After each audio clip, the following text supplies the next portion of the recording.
জায়গাটা এতটাই সুন্দর যে রিয়াকে মান্টিকে বাবাইকে আনতে পারিনি বলে মনটা খুব খারাপই লাগছে। সবার কথা খুব মনে পড়ছে, ওদেরকে খুব মিস করছি।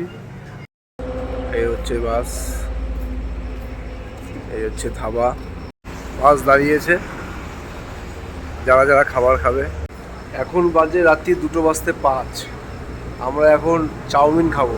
বাস দাঁড়িয়েছে, প্রথম ছাড়ার পরেই প্রথম দাঁড়ালো কোনো একটা জায়গাটার নামটা হয়তো বলতে পারছি না, বাট ওখান থেকে অ্যানাউন্স করলো এখানে সব রকমের খাবারই পাওয়া যাবে। রাজস্থানি খাবার পাওয়া যাবে, পাঞ্জাবি খাবার পাওয়া যাবে, বাঙালি খাবার পাওয়া যাবে। Morning everyone. এই যে আজকে তো বাবাইয়ের 7:19-এর ট্রেন ধরার কথা। 7:19 মনে হয় ধরবে না, পরেরটা ধরবি না? সাইকেল নিলি না? ট্রেন আমার টেনশন হয় শুধু। সাইকেল বের কর।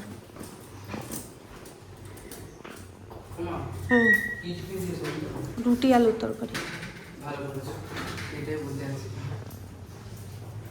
আমি ভাবছিলাম কি জানি ভালো খাবি কিনা, দাঁড়া খুলে দিই গেটটা।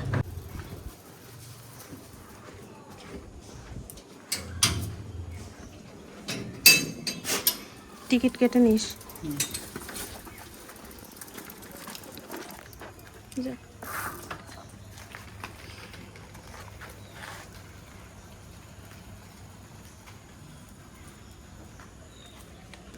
চ। মা তো পায়ে ব্যথার জন্য উপরে উঠতে পারে না, তো শাড়ি ধুয়ে এখানে রেখে দেয়। যতই না করি, আগের দিনও বলেছি তুমি ধোবে না, শাড়িটা রেখে দেবে, আমাদের জামা কাপড় তো ধোয়াই হয়। শোনে না কথা। গুড মর্নিং সবাইকে।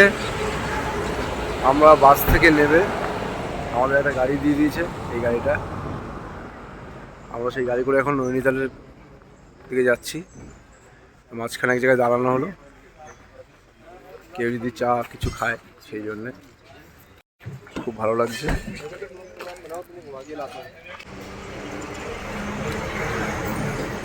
গাড়ি থেকে নেমে পড়লাম, গাড়ি আমাদেরকে পৌঁছে দিল নৈনিতাল। আর এই হচ্ছে নৈনিতাল লেক। প্রচণ্ড রোদ্দুর,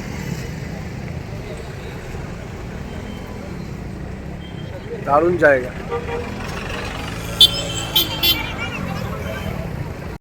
খুব সুন্দর ওয়েদার, হালকা হালকা ঠান্ডা। দেখো লেকের মধ্যে কত মাছ সব ঘুরে বেড়াচ্ছে। আর এই যে দেখো ভিউটা, দেখো কি সুন্দর।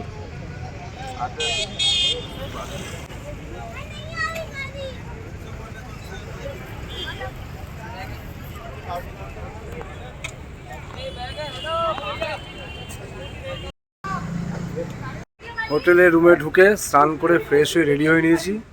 এখন বেরোবো আমরা, কাচিধাম যাব। আর ওখানে কিছু সাইট সিন করবো, সেগুলো তোমাদেরকে দেখাবো। দুটো বাইক নেব, আমরা আছি 3 জন, আর একজন আছে এখানকার ছেলে, ও আমাদেরকে গাইড করে নিয়ে যাবে বাবার কাছে পুজো দিতে। ওখানে পুজো দিয়ে কিছু সাইট সিন করবো। খুব সুন্দর জায়গা।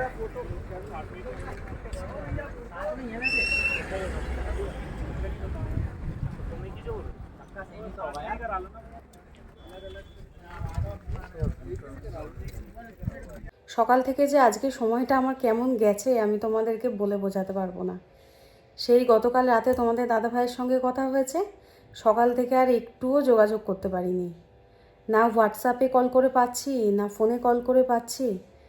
এই জাস্ট কথা হলো, আর এই এখন হাসি মুখে তোমাদের সামনে আসলাম। নেটওয়ার্ক ইস্যুর জন্য যোগাযোগ করতে পারছিল না ও, আমিও যোগাযোগ করতে পারছিলাম না। তো ও ভিডিও নিয়েছে, বলল রিয়া আমি কম বেশি ভিডিও নিতে পেরেছি, সেটা তোমাকে পাঠাবো, তবে এই মুহূর্তে পাঠাতে পারবো না, যদি রুমে যাই সেখানে ওয়াইফাই কানেক্ট করতে পারলে পাঠাবো। আর আমি এই যা স্নান করে পুজো দিলাম এখন। ভালোই লাগছিল না কিছু, সেই মানটিকে পাঠানোর পর থেকে কিচ্ছু ভালো লাগছিল না, শুধু চুপ করে বসেছিলাম। প্রচুর জামা কাপড় কেচেছি, আগের দিন তোমাদেরকে বললাম, সেগুলোও তুলে এনে রেখেছি। ভাঁজ করিনি, মানে আমি কিছুই করিনি, রান্নাও করিনি। মানটি যে আসবে ওকে এখন খেতে দেবো, আমি সেই রান্নাটুকুও করিনি। ভাতের মধ্যে আলু সেদ্ধ আছে, ওটা দিয়েই আমি খেয়ে নেব। আর মানটির জন্য কিছু একটা বানিয়ে দেবো। এখন হাতে 15-20 মিনিট সময় আছে, তো হয়ে যাবে ওর জন্য বানানো। আর বাইরে আবার কি বৃষ্টি শুরু হয়েছে কি বলবো তোমাদের। আমি যে গিয়ে ওকে আনবো সম্ভব নয়, আমার পায়ে একটু চোট লেগেছে, ব্যথা, পায়ের পাতা ফেলতে পারছি না। চোট লেগেছে বলতে চোট যে কীভাবে লাগলো আমি সেটাও জানি না। গতকালকে আমার জেঠিমা শাশুড়ি বলছিল সেম প্রবলেম জেঠির হয়েছে, যে ঘুম থেকে উঠে পা ফেলতে পারছিল না। তো আমার তো একটুখানি হাড়গুলো কমজোরি, আমি ভাবছিলাম সেই জন্যই হয়তো। এখন জানি না গতকালকে অমাবস্যা হয়েছে বলে পাটায় এরকম ব্যথা, নাকি কোনোভাবে চোটই লাগলো, আমি ডান পাটা পায়ের পাতাটা ফেলতেই পারছি না। তো আমি এতটা হেঁটে যাবো আসবো বুঝতে পারছি না পারবো কি না। আর হয়তো আজকে স্টোরেও যেতে পারবো না আমি। তো সেই জন্য অনিমাকে বললাম তুই কি একটু দিয়ে যেতে পারবি, যদি না পারিস তাহলে আবার বাবাকে ফোন করব। বললো যে হ্যাঁ দিদি আমি দিয়ে আসবো, ও আসুক। কিন্তু বৃষ্টি পড়ছে তো, বৃষ্টি পড়লে তো আসতে পারবে না, অপেক্ষা করতে হবে। এখন কতক্ষণ আবার অপেক্ষা করতে হয়, কারণ একভাবে বৃষ্টি পড়েই যাচ্ছে। আর এই আমার পুজো দেওয়া সম্পূর্ণ হলো। প্রতিদিন তো একটু শেয়ার করেই জানো, না হলে ভালো লাগে না। যে তুলসী গাছ আছে আর মন্দিরের পাশে তুলসী মঞ্চও আছে, তবে আমি আমার এই দিকে জানলার মধ্যে একটা ছোট্ট টবে তুলসী গাছের চারা বাবা বসিয়ে দিয়েছিল, এখন গাছটা বেশ বড় হয়ে গেছে। তো এখানেই আমি একটুখানি জল দিই, ফুল দিই, ধূপ দিই। নিচের ঘরেও পুজো দিয়ে ফ্যান লাইট সব চালিয়ে এসেছিলাম, ঘরটা সারাদিন বন্ধ থাকে তো। বর্ষাকাল একটু ফ্যান চালিয়ে না দিলে সমস্ত কিছু কীরকম ড্যামা ড্যামা হয়ে যায়। আর এই যে নিচের ঘরেও পুজো দেওয়া হয়ে গেছে।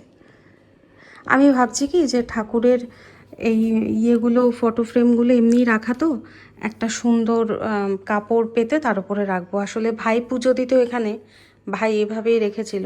আগে কেনাকাটার কিছু হলেই টুক করে কাঁচরাপাড়া চলে যেতাম বা বাজারে চলে যেতাম, এখন সেটা যাওয়াই হয় না। তো সেই জন্য যে কোনো প্রয়োজনীয় জিনিস কিনতে কিনতে অনেকটা দেরি হয়ে যায়। এগুলো সব লন্ড্রিতে দেবো আয়রনের জন্য, আর যেগুলো আর আয়রন করার ব্যাপার নেই সেগুলো ভাঁজ করা হয়ে গেছে। যে মানটি চলে এসেছে স্কুল থেকে। হ্যাঁ মিমি আছে না নতুন দোকানে, হ্যাঁ যে দিয়ে গেল। ওই মেয়েটা প্রথমে সোজা চলে যাচ্ছিল, ওই গড়ানটা আছে না হ্যাঁ ওটাই চলে যাচ্ছে। আমি বলছি এইদিকে তো বাড়ি, বলছি কি যে ও, তারপর আস্তে আস্তে রাস্তা ছেড়ে দিয়েছি, তারপর চলে যাচ্ছে।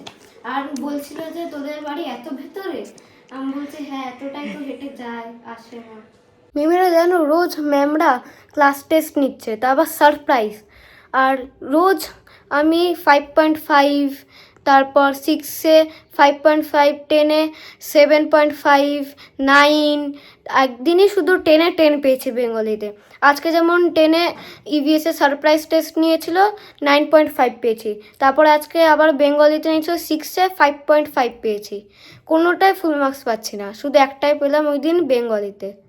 হয়ে গেল মানটির জন্য তরকারি, ডিমের অমলেট করে ঝোল করে দিয়েছি, আলু দিইনি এর মধ্যে, আমার দুই ছেলেই আলু পছন্দ করে না। আর মানটি এই তরকারিটা ভীষণ ভালো খায়। আমি তো ঘরে বসে নৈনিতাল ঘুরে নিলাম গো সকালে। আচ্ছা, এই সারাদিন পরে আজকে সুযোগ হলো, দুজনের দেখা হচ্ছে, কথা হচ্ছে।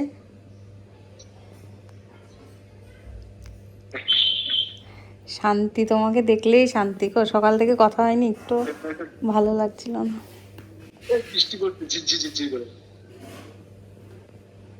অনেক দিনের ইচ্ছে ছিল নৈনিতাল কাচ্চিধামের নিমকরলি বাবার কাছে আসবো, তো বন্ধুদের সঙ্গে চলে এসেছি, গিয়ে আজকে পুজোও দিয়ে এসেছি। কত বড় হয়ে গেছে দেখো, স্কুল করে টিউশন করে, যেহেতু বাবা বাড়িতে নেই, একবারে রুটি মিষ্টি তরকাও নিয়ে এসেছে। আমাকে ফোন করেছিল, মা তরকা আনবো, কালকেই খেতে চেয়েছিল। এনেছিস না তরকা? আর কিছু এনেছিস নাকি? আমার জন্য চাউমিন? বাবা, কেন?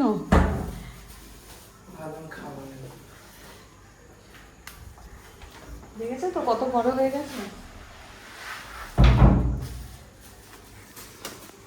আমি ব্যাগটা ধরি বাবু। বাবারে বাবা, ওরে বাবারে কি ভারী রে বাবা, চ কি করে পিঠে নিয়ে এটাকে যাস তুই? এই ব্যাগের ওজনেই তুই কুজো হয়ে যাচ্ছিস। তুই না, এরকম সব বাচ্চারাই। তোকেও অ্যাক্টিভিটি দিয়েছে বাবাই? অ্যাক্টিভিটি দিয়েছে ইন্ডিপেন্ডেন্স ডের? মানটিকে স্যার এসেছিল পড়াতে, স্যার চলে যাওয়ার পরে এই যখন ড্রয়িং করছে, ইন্ডিয়ান ফ্ল্যাগ আছে। এসো না, কুচানোর উপর অসুবিধা হচ্ছে না? আরে ইন্ডিয়ান ফ্ল্যাগ না, তাই নিচে রাখছি না। ও আচ্ছা আচ্ছা, দেখো ইন্ডিয়ান ফ্ল্যাগ, তাই নিচে রাখছে না, কুশনের ওপর নিয়ে রাখছে। আর কিছু দিয়েছে স্কুল থেকে? হ্যাঁ। আর কিছু দিয়েছে? না, এই একটা প্রজেক্ট। বাবাই বললো যে মা ক্যামেরাটা একটু অন করো তো। আর যখন স্কুল থেকে এসে ফ্রেশ হতে গেছে তার আগেই বলেছে যে তুমি কিন্তু চাউমিন পারবে না। আরে বাবারে, তো মা কি রাক্ষস রে? কি হয়েছে, এটুকুনি খাবা না? এত কোনো করে এনেছি। বাবাই, কি? তুই সত্যি কথা বল, মা কোনোদিন এতটা খেতে পারে? তাও এতদিন পর আনলাম, খাবা না? তাই বলে এতটা? এখন অনেকটা আছে। আচ্ছা তুই তুই এই যে আজকে আমার জন্য মনে করে চাউমিন এনেছিস, এই যে এখন এভাবে রেডি করে দিলি, হ্যাঁ। এটাকে আমি তোকে শিখিয়ে দিয়েছি? না না, তাহলে কেন করলি? ইচ্ছা হলে এনেছি আজকে, আমি যাবো, বাবাও খুশি হবে দেখে দেখে। ওইটাই ব্যাপার, যে ভিডিওটা যদি বাবা দেখে খুশি হবে যে মাকে এরকম গুছিয়ে দিয়েছে। Thank you. ওয়েলকাম। তোদেরটাও নিয়ে আয়, আর এখান থেকে হাফ সরিয়ে দে, এতটা খাবো না বাবা। আমসাপও নিয়ে এসেছে দেখো, তুই খেয়েছিস না আগে? হ্যাঁ। আর তড়কা এনেছিল, এখন মান্টিও বলছে খাবো না, খাওয়া যায় নাকি তাই? এ দেখো এতটা তড়কা, আমি বললাম যে একটা টিফিন বক্সে রেখে দে, ঠান্ডা হলে আমি ফ্রিজে রেখে দেবো। বলছে মা তাহলে একটা কালাকাত খাও, আমি বলছি না আমি খাবো না, তোরা খা। ঠাম্মাকে দিয়েছিস মিষ্টি? না। রসগোল্লা? হ্যাঁ, রসগোল্লা দিয়েছি। কালাকাতও দিয়ে আয় দুটো। আচ্ছা। প্রকৃতির রূপ এতটাই সুন্দর যে যতই দেখছি ততই বাড়ির লোকের কথা মনে পড়ছে। রিয়া, মান্টি, বাবাই ওরা আসলে খুব আনন্দ পেত, তো খুব মিস করছি ওদেরকে। কি আর বলবো, ওরা হয়তো আমাকে মিস করছে। বাবা ঘুরতে গেছে, আমরা যেতে পারিনি, তো খুব শীঘ্রই আসবো ওদেরকে নিয়ে, ইচ্ছে আছে।